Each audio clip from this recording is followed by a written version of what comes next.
मित्रांनो, तुमचं पुन्हा एकदा सुमिरित मराठी ह्या यूट्यूब चॅनेलवर स्वागत आहे. आजची कथा सुरू करण्यापूर्वी जर कोणी ह्या चॅनेलवर पहिल्यांदाच आले असाल आणि अजूनही सबस्क्राईब केले नसेल तर नक्की सबस्क्राईब करा. तुमच्या आशीर्वादाची आणि पाठिंब्याची आपल्या ह्या मराठमोळ्या चॅनेलला खूप गरज आहे. धन्यवाद. नाहाने आटोपून आपल्या काळ्याभोर मोकळ्या केसांमधून कंगवा फिरवीत मालिनी बाहेरच्या खोलीत आली. तिने दाराकडे नजर टाकली. दाराजवळच्या चटईवर एक पत्र आपल्या उद्धाराची वाट पाहत एकाकीपणं पडलं होतं. पत्र एकच आहे हे पाहून मालिनीला थोडासा विषाद वाटल्या वाचून राहिला नाही. आपल्या वाढदिवसाची दखल घेणारी माणसे फार थोडी आहेत हे तिला ठाऊक होते. पण विषाद ह्याचाच होता की ही थोडी माणसेही तिचा वाढदिवस विसरू लागली होती. तिच्या वयाचे एक एक वर्ष वाढू लागले तशी तिच्या दाराशी येऊन पडणारी पत्र कमी होऊ लागली. 8-10 वर्षांपूर्वी सदिच्छांची आणि अभिनंदनाची एक छोटीशी रासच तिच्या मेजावर जमत असे. जगाच्या आणि काळाच्या अफाट व्यवहारात एका माणसाच्या आयुष्यामध्ये एका वर्षांची भर पडावी या गोष्टीचे महत्त्व मर्यादित होते, यात शंका नाही. परंतु जगाची लांबी रुंदी आणि काळाची अनंतता या गोष्टीचे गणित मनुष्य सतत मांडू लागला तर त्याचे जीवनच अशक्य होईल. माणूस अहंकारावर जगत असतो. इतिहास भूगोलाच्या पुस्तकांमधील जगाचा व मानवी संसाराचा विस्तार कितीही मोठा असला तरी त्याचे स्वतःचे जग मात्र फार लहान असते. नवग्रह मंडळ सूर्याच्या भोवती फिरत असते, त्याप्रमाणे हे छोटे जग त्याच्या अहंतेच्या सभोवती प्रदक्षिणा घालत असते. मालिनीने ते एकुलते एक पत्र उचलले. कुणाचे असेल हे? प्रिय माणसाच्या पत्राचा आनंद ते फोडतानाच अधिक असतो. नावाची एक लहानशी मालिका तिच्या डोळ्यांसमोरून तरंगून गेली. कुठल्या तरी दूरच्या ठिकाणाहून आपल्या जीवनाकडे आपुलकीने पाहणारी ही व्यक्ती. ती कोच्यावर जाऊन बसली. क्षणभर तिने वरच्या हस्ताक्षराचे निरीक्षण केले आणि पोस्टाच्या शिक्क्यामधून गावाचे नाव शोधायचाही प्रयत्न केला. दुर्मिळ सुखाचा लाभ करून घेताना घाईघाईने गर्दी करता कामा नये. बाहेरून काही थांग पत्ता लागत नाही असे पाहून तिने हलक्या हाताने ते पत्र फोडले. आतून एक निरसळ कागद बाहेर आला. पत्राखालची सही पाहिल्यावर निराशेची एक नाजूक लहर तिच्या उत्साहाला स्पर्श करून गेल्याशिवाय राहिली नाही. अगतिकपणे तिने ते पत्र 2-3दा वाचून काढले. एका जुन्या विवाहित मैत्रिणीचे पत्र होते ते.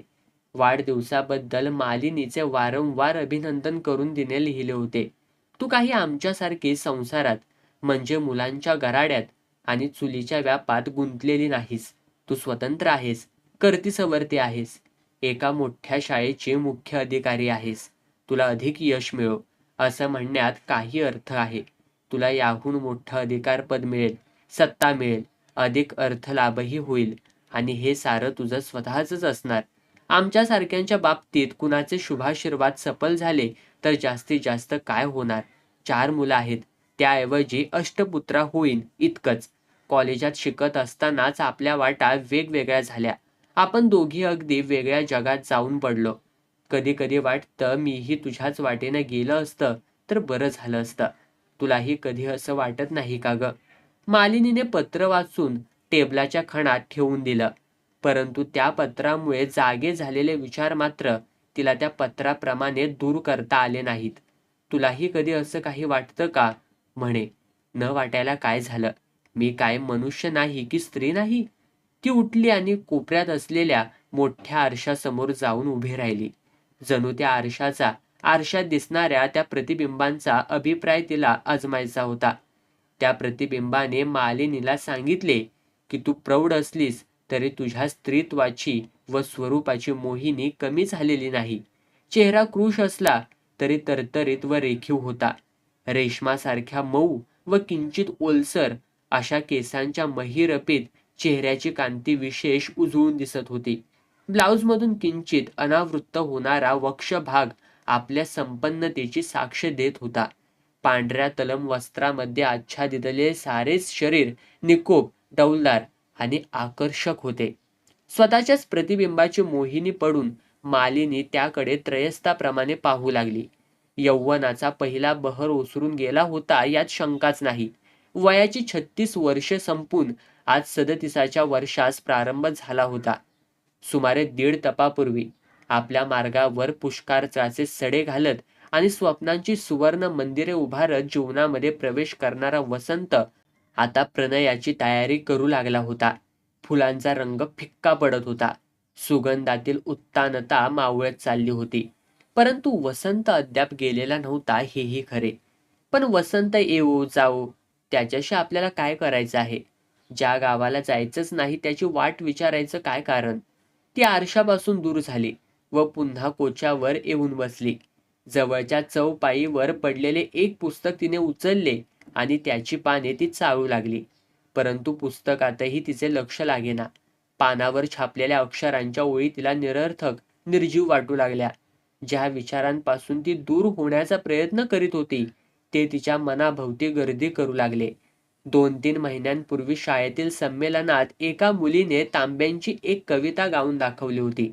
त्या कवितेचे पहिले चरण मालिनीच्या मनात एका कोपऱ्यामध्ये घरटे बांधून बसले होते.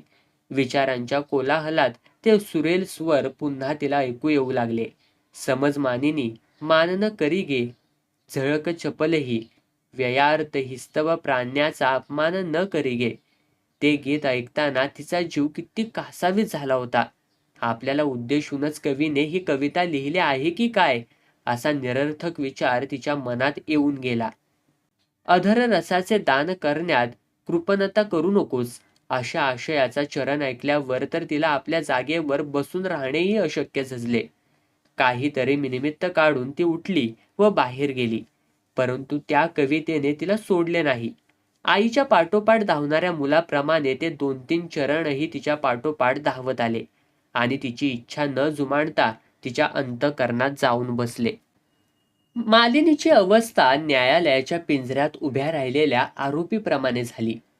ती खाली मान घालून पिंजऱ्यात उभी होती आणि अस्तंगत होऊ पाहणाऱ्या यौवनाला अगतिकपणे कवटाळणारे तिचे शरीर समोर उभे राहून तिच्यावर संतापाने आरोप करीत होती. होय, तिने कबुली जबाब दिला. हा आरोप खरा आहे. यौवनाबरोबरच दाराशी आलेल्या प्रणयाचा तिने अपमान केला होता. हे खरे होते. रंगीबेरंगी ऐश्वर्याच्या राशी घेऊन वसंत फेरीवाल्याप्रमाणे तिच्या अंगणात येऊन उभा राहिला होता. तिला पुकारत होता. परंतु तिने आपल्या घराचे सारे दरवाजे बंद करून घेतले. त्याचा आवाज देखील कानावर येऊ नये यासाठी करता येतील ते सगळे प्रयत्न केले. आपल्या दाराशी कोणीच आलेले नाही अशा बहाण्याने ती आतल्या अंधारातच एकटीच बसून राहिली. आणि आता तो फेरीवाला आपल्या सामानाची आवराआवर करू लागला होता. तो जाताना आपल्या जवळची रंगीबेरंगी दौलत घेऊन चालला होता. इतकेच नव्हे तर मालिनीचे यौवनही त्याबरोबर घेऊन जाण्याच्या विचारात होता. आपल्या शरीरातून कोणी काहीतरी उपसून काढत आहे असे तिला वाटले. तिचे सारे अंग त्या वेदनांनी विवळ झाले. मालिनी हताशपणे कोच्याच्या पाठीवर मान टाकून पडली. गत जीवनातील काही चित्रे तिच्या डोळ्यांसमोरून सरकू लागली. वर्तमान कालाचे सांत्वन करण्यासाठी जणू भूतकाल समोर येऊन उभा राहिला होता. कॉलेजच्या 2ऱ्या वर्षाला होती ती. घरची परिस्थिती तिच्या शिक्षणास फारशी अनुकूल होती असे नाही. परंतु या प्रतिकूलतेमुळेच शिक्षण पुरे करण्याचा तिच्या मनाने निर्धार केला होता. घरात वडीलधारे माणूस म्हणजे फक्त आईच होती. पाठीशी 4 लहान भावंडे होती. जवळच्या आप्तांकडून काही मदत होत होती. परंतु प्रत्यक्षापेक्षा प्रतीक म्हणूनच तिचा उपयोग अधिक होता. थोड्याशा पूर्वजिताच्या आश्रयाने त्यांचा संसार दारिद्र्याच्या काठीने प्रवास करीत होता. मालिनी हुशार होती, प्रयत्नशील होती. स्वतःच्या बळावर ती आपला मार्ग काढत होती. त्या दिवाळीच्या सुट्टीत ती आपल्या गावी आली होती. आपल्या अगोदर एक पाहुणा घरी येऊन बसलेला असेल याची तिला कल्पनाही नव्हती. तिच्या दिवंगत थोरल्या बहिणीचा पती होता तो. काहीतरी कामाचे निमित्त काढून तो घरी राहायला आला होता. परंतु त्याच्या या आगमनात त्याचा आणि आपल्या आईचाही काही अंतस्तता हेतू आहे हे मालिनीच्या ध्यानात यावयास वेळ लागला नाही. नाहीतर 5-6 वर्षांच्या काळात 2-4 औपचारिक पत्रांपलीकडे ज्याचा काही संबंधच उरला नव्हता तो इतक्या आपलेपणानं शेकडो मैलांचं अंतर तोडून इकडे येण्याचं काय कारण होतं? दिवाणकर खानदेशात वकिली करीत होता. त्याची वकिली चांगली चालत होती. खरोखरच आपल्या वाढत्या व्यवसायात तो इतका मग्न झाला होता की 6 वर्षांच्या दीर्घकाळात पुन्हा लग्न करण्याचा विचारही त्याने गंभीरपणे केला नाही. परंतु आता त्याच्या जीवनात ती आवश्यकता उत्पन्न झाली होती. श्रीमंतीचे संरक्षण करावयास केवळ कपाटे, तिजोऱ्या पुरत नाहीत. त्यासाठी घरात एक बायकोही असावी लागते, याची जाणीव त्याला झाली. उपवर मुलींच्या बाजारपेठेत तो चौकशी करू लागला. दिवाकरची ही दृष्टी मालिनीला आवडली नाही.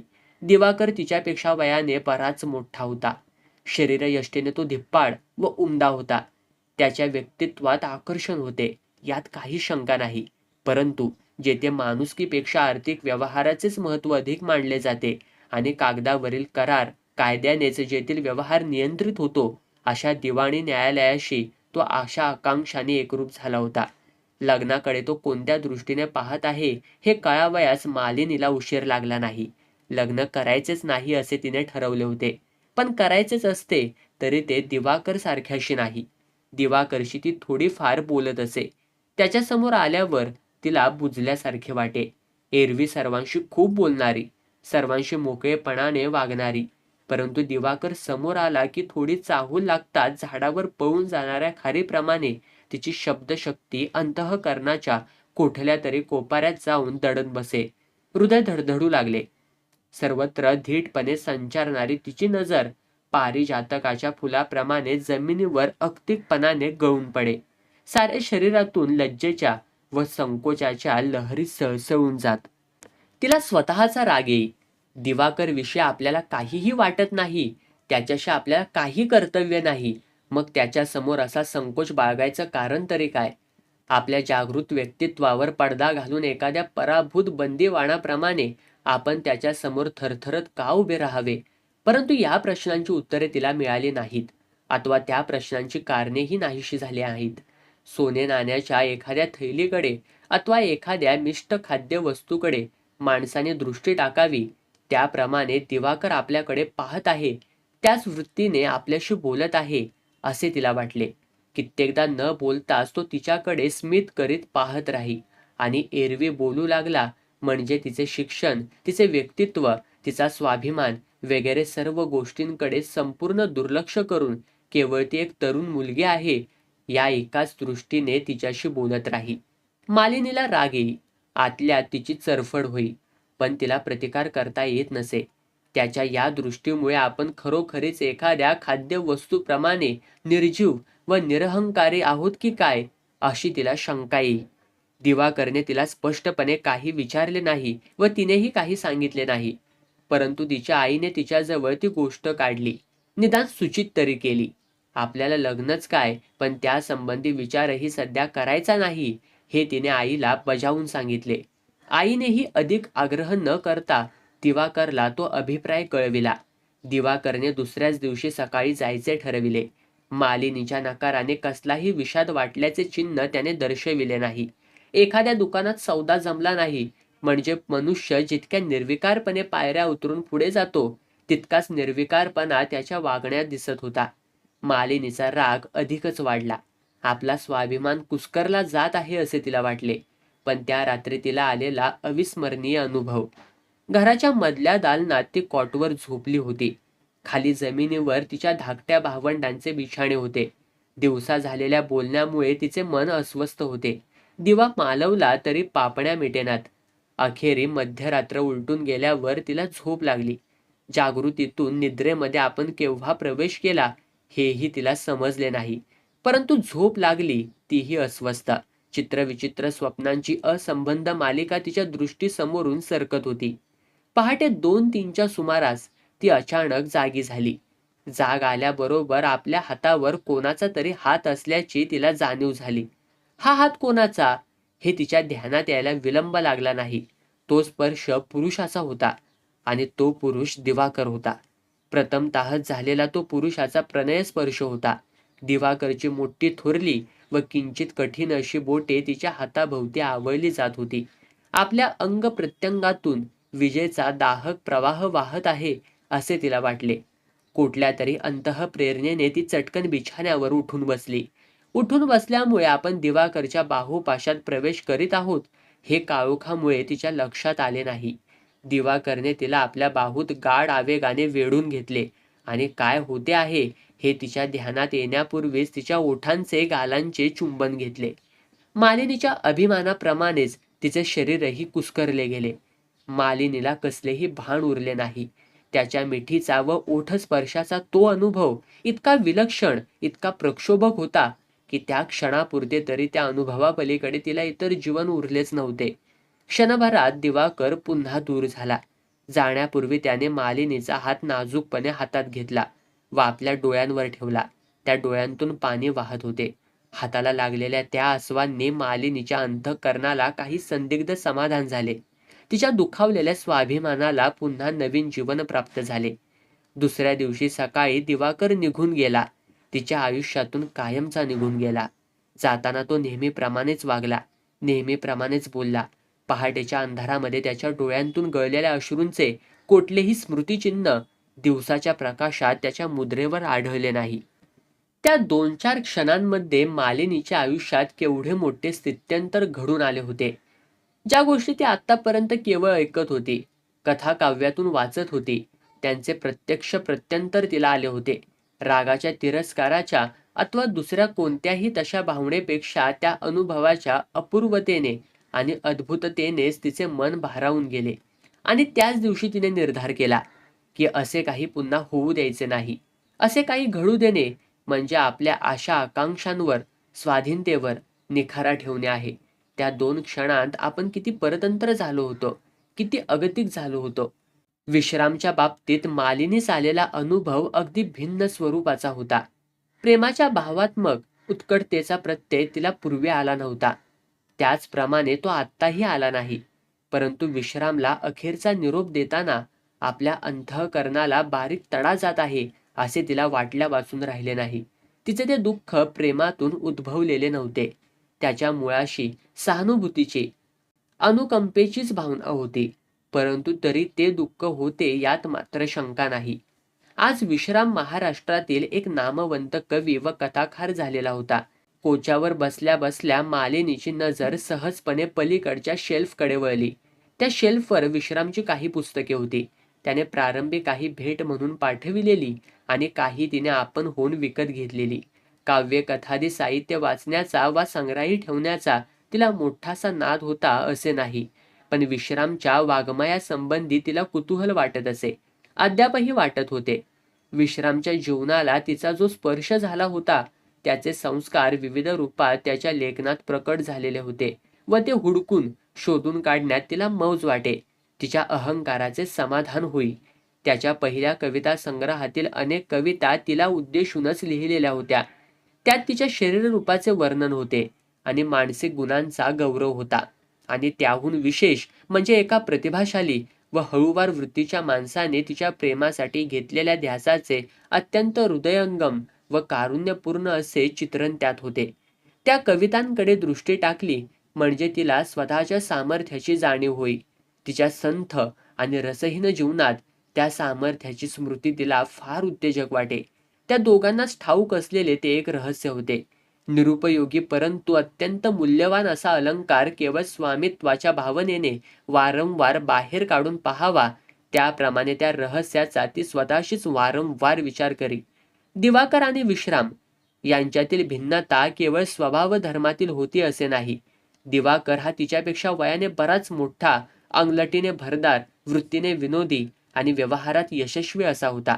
पहाटेच्या काळोखात त्याच्या अश्रूंचा ओलावा तिच्या हाताला लागला होता हे खरं, परंतु पहाडाची कठोरता आणि अजस्त्रता त्यावरून ओघळणाऱ्या एखाद्या ओढ्याने कमी होत नाही.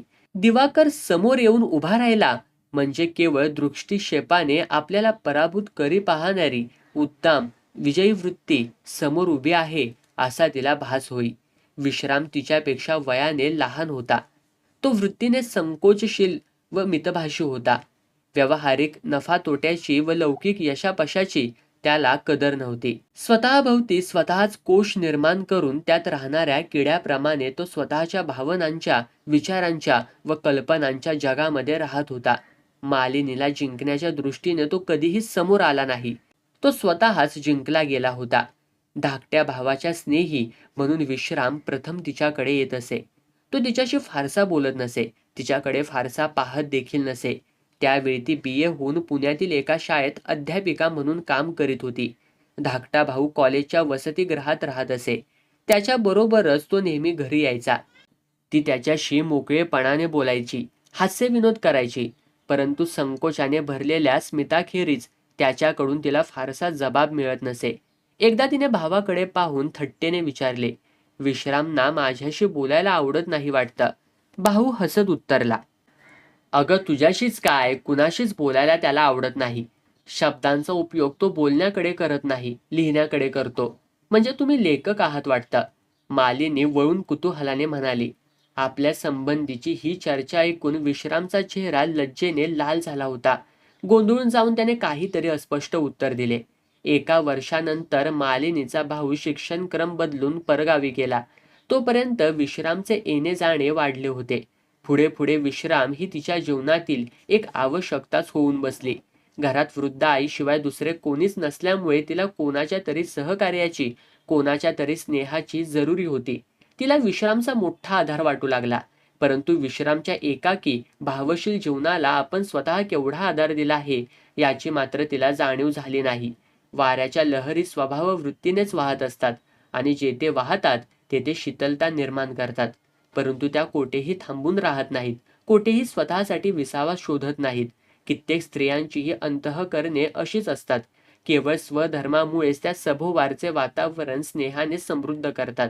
प्रकाश हा दिव्याचा, सुगंध हा फुलाचा, त्याचप्रमाणे स्नेह हा स्त्रीच्या अंतःकरणाचा स्वभाव धर्मच असतो.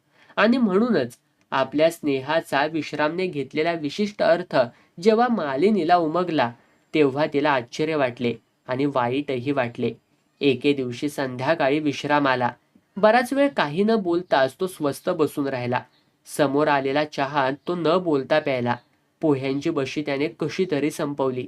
त्याची ती अस्वस्थता पाहून मालिनीने सहज विचारले, का, काय झाले आज?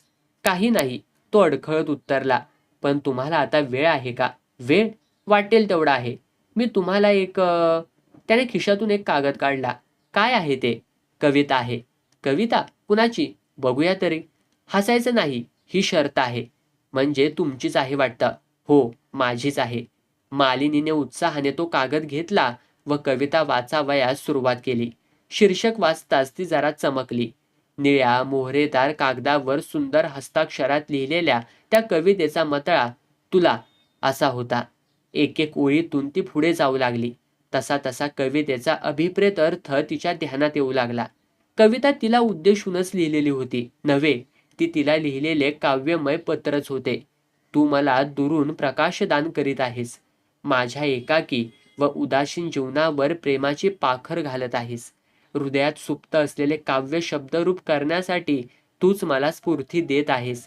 आपण दोघे कधीच जवळ येऊ शकणार नाही काय? असा काव्याचा आशय होता. मालिनी क्षणभर गोंधळून गेली. कवितेचा कागद समोर धरून ती स्वस्थ बसली. विश्राम उठून तिच्या जवळ आला व तिच्या हातावर आपला थरथरणारा हात ठेवून म्हणाला, राग आला का? नाही, खरंच खरंच नाही. रागावण्यासारखं काही नाही यात. एखाद्याच्या मनात आपल्याविषयी प्रेमभावना निर्माण झाली म्हणून त्याच्यावर राग करण्या इतकी मी अडाणी नाही. ती मंद स्मित करीत म्हणाली. विश्रामने आपला हात चटकन मागे घेतला. निव्वळ सहानुभूतीपेक्षा व स्नेहापेक्षा त्याला अधिक काहीतरी हवे होते. त्या काहीतरीचा त्या शब्दात आणि त्या स्मितामध्ये स्पर्शही दिसत नव्हता. तो खुर्चीवर बसला. मालिनीने त्याच्याकडे पाहिले. स्तब्धतेच्या आणि संकोचाच्या कोशात तो पुन्हा गुरफटून बसला होता. तिच्या शून्य नजरेने जमिनीकडे पाहणाऱ्या त्याच्या विशाल भावदर्शी डोळ्यांमध्ये हृदयातील व्यथा प्रकट होत होती. तिने उठून त्याचे मस्तक आपल्या छातीशी घेतले व त्याच्या लांब कुरळ्या केसांवरून हात फिरवीत ती हलक्या आवाजात म्हणाली, विश्राम, असं वेड्यासारखं वागू नका. आपली मैत्री आहे ती पुरी नाही का? अशा काही गोष्टींची अपेक्षा करूच नका. माझी वाट आता ठरून गेली आहे. तिच्या बाहेर मला जाता येत नाही आणि जाण्याची इच्छा देखील नाही. मी 4-6 वर्षांनी तुमच्याहून वडील आहे. त्या वडिलकीच्या अधिकारानं सांगते. विश्रामने तिचा तो अधिकार मांडला नाही. तो तिचा निरोप घेऊन गेला. तो काही पुन्हा परत आला नाही. लवकरच तो पुणे सोडून बाहेर गावी गेल्याचं मालिनीला समजलं. पुढील 7-8 वर्षात तो कवी आणि लेखक म्हणून बराच प्रसिद्धीस आला. तिच्यासमोर डोळे उचलून वर पाहायला लाजणारा विश्राम मोठमोठ्या सभांमध्ये आपले वक्तृत्व गाजवित होता. परंतु जेथे भावनेचा काही संबंध आहे, तेथे शब्दांचा कमीत कमी उपयोग करण्याची वृत्ती अद्याप तशीच कायम होती. त्याने पुन्हा तिला पत्र पाठविले नाही की कधी तिची भेटही घेतली नाही. आपली काही पुस्तके मात्र त्याने तिला भेट म्हणून पाठवली, पण त्याही पुस्तकांची पहिली पाने कोरीच होती. आणि त्या तिसऱ्या पुरुषाचे तर नाव गावही तिला पुरेसे ठाऊक नव्हते. दिवाकरची दृष्टी शरीराकडे अधिक असली तरी त्याला लग्न करावयाचे होते. विश्रामला लग्न करावयाचे होते की नाही कुणास ठाऊक, पण त्याला प्रेम हवे होते. आगगाडीत भेटलेल्या त्या अनामिकाला केवळ औटघटकेच्या संगतीसाठी तिच्या स्त्रीत्वाचा लाभ हवा होता. 1.5 वर्षांपूर्वीचाच प्रसंग तो. श्रावणाचा महिना चालू होता. मालिनी कुठल्या तरी समितीचे काम आटोपून मुंबईहून पुण्याला येत होती. मद्रास मेलमध्ये दुसऱ्या वर्गाच्या एका छोट्या डब्यात ती एकटी बसली होती. मुंबईपासून बरोबरच प्रवास करीत असलेला शिळंधार पाऊस प्रथम कल्याणलाच कमी झाला. गाडी थांबल्यावर तिने खिडकी उघडून बाहेर नजर टाकली. फलाटावर उतारूंची एकच गर्दी उसळली होती. इतर लोकांबरोबरच खाकी वेशातील अनेक सैनिक व अधिकारी आपले बोजे घेऊन इतस्ततः धावत होते. तिला वाटले त्यातील कोणी आपल्या डब्यात शिरला तर. आपल्या एकटेपणाची भीती तिला वाटू लागली. लष्करात राहून मृत्यूशी सोयरी करणाऱ्या लोकांजवळ शौर्य, धैर्य, निष्ठा वगैरे सारे गुण असतील, परंतु हे गुण संपादन करताना त्यांची माणुसकी मात्र जायबंदी होण्याचा संभव अधिक. परंतु तिला अनुभव आला तो अगदी निराळा. खिडकीत ती एकटीच आहे असे पाहून ते सैनिक व अधिकारी क्षणभर थांबत व नंतर पुढे निघून जात. गाडीची निघायची वेळ झाली. हिरवी निशाणे फडकली आणि शिट्ट्यांचे कर्कश आवाज कानावर आले. आता कोणी येत नाही अशा विचाराने ती निर्धास्तपणे आपल्या बाकावर येऊन बसली. परंतु गाडी चालू होण्याच्या सुमारास दरवाजा उघडला गेला व एक हमाल डोक्यावर बॅग बेडिंग घेऊन घाई गर्दीने आत आला. बाहेरच्या माणसाने विचारले, अरे बायकांचा डबा दिसतो आहे हा. नाही साहेब, पण आतमध्ये. साहेब गाडी निघाली, आधी चढून घ्या तुम्ही. हमालाने सामान ठेवले आणि फलाटावरून बोलणारी व्यक्ती एखाद्या वादळाप्रमाणे वेगाने व गडबड उडवत आत आली. त्या व्यक्तीने डब्याचे एकदा अवलोकन केले व नंतर मालिनीकडे पाहिले. मालिनीने आपल्या सभोवार तटस्थपणाची एक संरक्षक भिंत उभी केली व त्यात ती जाऊन बसली. समोर घडणाऱ्या प्रकाराकडे वा संवादाकडे आपले अजिबात लक्ष नाही असे तिला दर्शवायचे होते.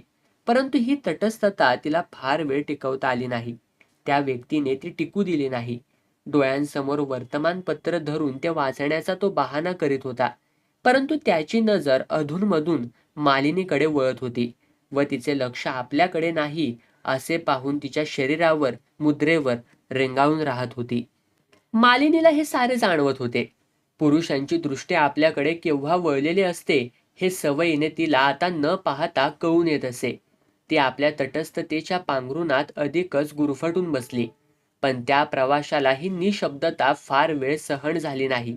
2 माणसे एकत्र असल्यावर त्यांनी परस्परांच्या अस्तित्वाची दखलही घेऊ नये हे त्याच्या हिशेबी चमत्कारिक होते.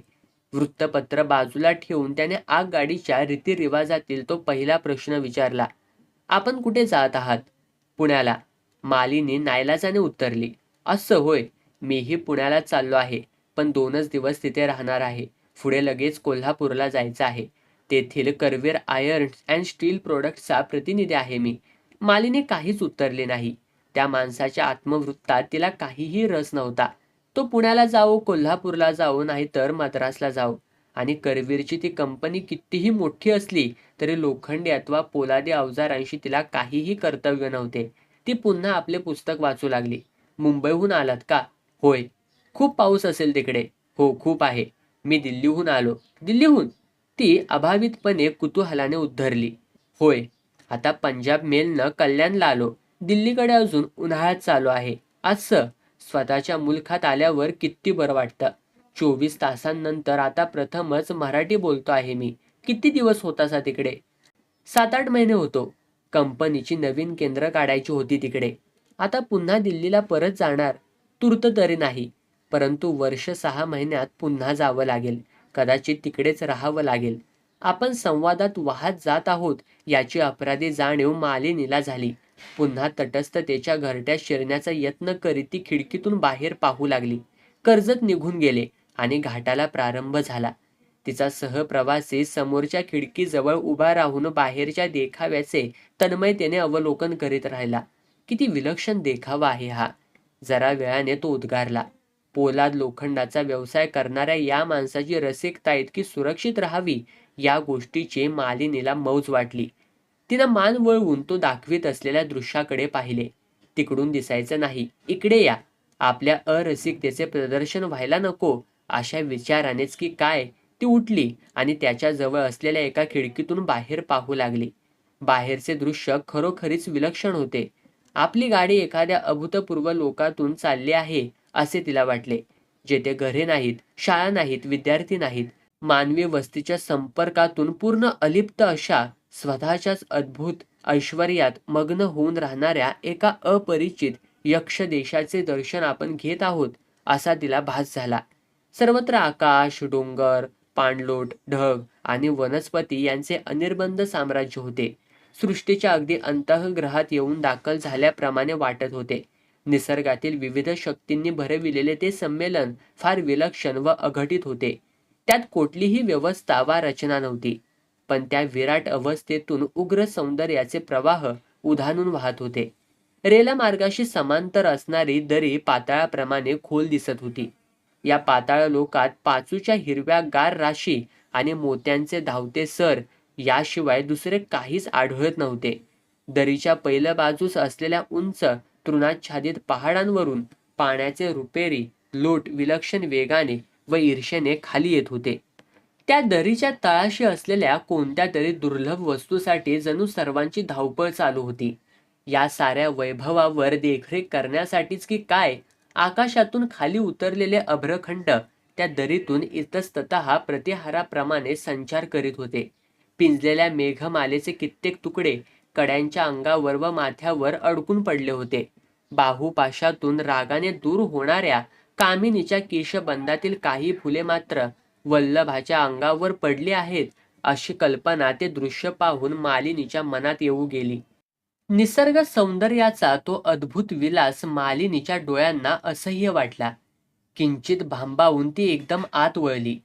आपला सहप्रवासी आपल्या इतक्या जवळ येऊन उभा राहिला आहे याची तिला कल्पना नव्हती. आत वळताच त्याच्या अंगाला तिच्या अंगाचा स्पर्श झाला. गाडीतील एकांतामुळे, बाहेरील निसर्ग सौंदर्याच्या दर्शनामुळे तो भारावून गेला होता. त्याच्या डोळ्यांमध्ये कसली तरी धुंदी तरंगत होती. त्या धुंदीच्या भरातच त्याने एकदम मालिनीच्या खांद्यावर हात ठेवला व तिला आपल्याकडे ओढण्याचा प्रयत्न केला. मालिनीने त्याचा हात बाजूला सारला व काहीही न बोलता ती आपल्या जागेवर जाऊन बसली. या गोष्टीमुळे तो विषण्ण अथवा लज्जितही झाला नाही. झाल्या प्रकाराबद्दल त्याने दिलगिरी प्रदर्शित केली. मोकळ्या शब्दांनी तिची क्षमा मागितली. त्यानंतर तो पूर्ववत बोलू लागला. त्याच्या डोळ्यात तरंगणारी ती धुंदीही नाहीशी झाली. घाटातील सृष्टी सौंदर्याचे तल्लीनतेने दर्शन घेणारा रसिक पडद्याआड गेला आणि करवीर आयर्न अँड स्टील कंपनीचा प्रतिनिधी पुन्हा समोर बसून मोकळ्या जिभेने गप्पा मारू लागला. यातील कोणत्याही आठवणीने मालिनीस राग आला नाही किंवा विषाद वाटला नाही. 37व्या वाढदिवसाची ती सकाळ या स्मरणसाखळीमुळे अधिक उल्हसित होत होती असेच तिला वाटले. या आठवणीच्या धुंदीमध्ये त्या तिघांचे स्पर्श आपल्या अंगाला पुन्हा होत आहेत असा आभास तिला झाला. ते तिघेही आपापल्या मार्गाने पुढे निघून गेले होते. कोणीही तिच्यासाठी वाटेवर उभा राहिला नव्हता. ती मात्र आपल्या सभोवार नकारांची आणि बहिष्काराची भिंत बांधून पूर्वीच्याच जागी बसून राहिली होती. आणि आज 37वे वर्ष उगवले. आयुष्यातील 36 वर्षांवर भूतकाळाने आपले शिक्कामोर्तब केले होते. स्मरण करण्यापलीकडे त्या काळावर तिचे कुठलेही स्वामित्व शिल्लक राहिले नव्हते. तिला वाटले, आपण 36 वर्षांनी जुने झालो आहोत. मलिन मुखपृष्ठ अंगावर घेऊन वाचनालयाच्या कपाटात पडून राहणाऱ्या जुनाट पुस्तकाप्रमाणे. आपण जे मिळवलं ते अभिमान वाटण्यासारखंच आहे. कोणत्याही सामान्य स्त्रीला इतकं यश मिळविता आलं नसतं. प्रतिकूल परिस्थितीत स्वतःचं शिक्षण केलं, भावंडांचं शिक्षण केलं, त्यांचे संसार थाटून दिले. सरकारी नोकरीतही अनेकांना हेवा वाटेल असं पद संपादन केलं. ज्या रूढ मार्गाने सहस्रावधी स्त्रियांची यात्रा प्रवाहपतिताप्रमाणे जात असते, तो मार्ग आपण स्वीकारला नाही. आपण स्वतःसाठी स्वातंत्र्य मिळवलं आणि पोरक्या झालेल्या घराचं कर्तेपणानं पालन केलं. 15-20 वर्षांच्या जाणत्या काळात आपण कुणाचंही दास्य केलं नाही. कुणावरही कधी अवलंबून राहिलो नाही. मानसन्मान, स्वातंत्र्य, कर्तव्यपूर्तीचं समाधान, अधिकार या साऱ्या गोष्टी आपण मिळवल्या आणि यापुढेही त्या चढत्या क्रमाने मिळत राहणार आहेत. मिळाले नाही ते एकच, पण ते खरोखर आपल्याला हवे होते का? तेव्हा तरी नको होते, कारण त्यासाठी आपल्या स्वातंत्र्याची आपल्याला किंमत मोजावी लागली असती. गुलामगिरीच्या गलिच्छ आवरणात मलिन झालेले ते सुख आपल्याला कधीही माणवलं नसतं. स्वतः संबंधीचे कर्तव्य आपल्याला पार पाडता आलं नसतं. पण या स्वातंत्र्यासाठी आणि कर्तव्य पालनासाठी त्या सुखाचे मोल देणे आवश्यकच का असावे? चांगल्या वाईटाच्या रूढ कल्पना आणि नव्याने निर्माण होणारी परिस्थिती यात फार मोठी विसंगती, विरोध उत्पन्न होत आहे असे तिला वाटले. या खोट्या, निरुपयोगी झालेल्या कवचाच्या आत दुबळेपणानं राहायचं आणि स्वतःचा जीव गुदमरवून घ्यायचा, की हे कवच समर्थपणानं फोडून आपल्या सुखाचा मार्ग शोधायचा, जीवन निरामय, समृद्ध व संपूर्ण करायचं. स्वातंत्र्याने प्रेम या गोष्टींचा मेळ कधी घातला जाणारच नाही का? आपल्याला घालता येणार नाही का? मालिनी उठली आणि पुन्हा आरशासमोर जाऊन क्षणभर उभी राहिली. आरशाने पूर्वीचाच अभिप्राय पुन्हा सांगितला. वसंत अद्याप गेलेला नव्हता. प्रेमाची दुर्दम्य भूक तिच्या एकाकी जीवनात, तिच्या अंतःकरणात, तिच्या साऱ्या शरीरात करकसून गेली. दारावरची घंटा वाजली. कोण असेल? थरथरत्या हाताने तिने दाराची कडी उघडली.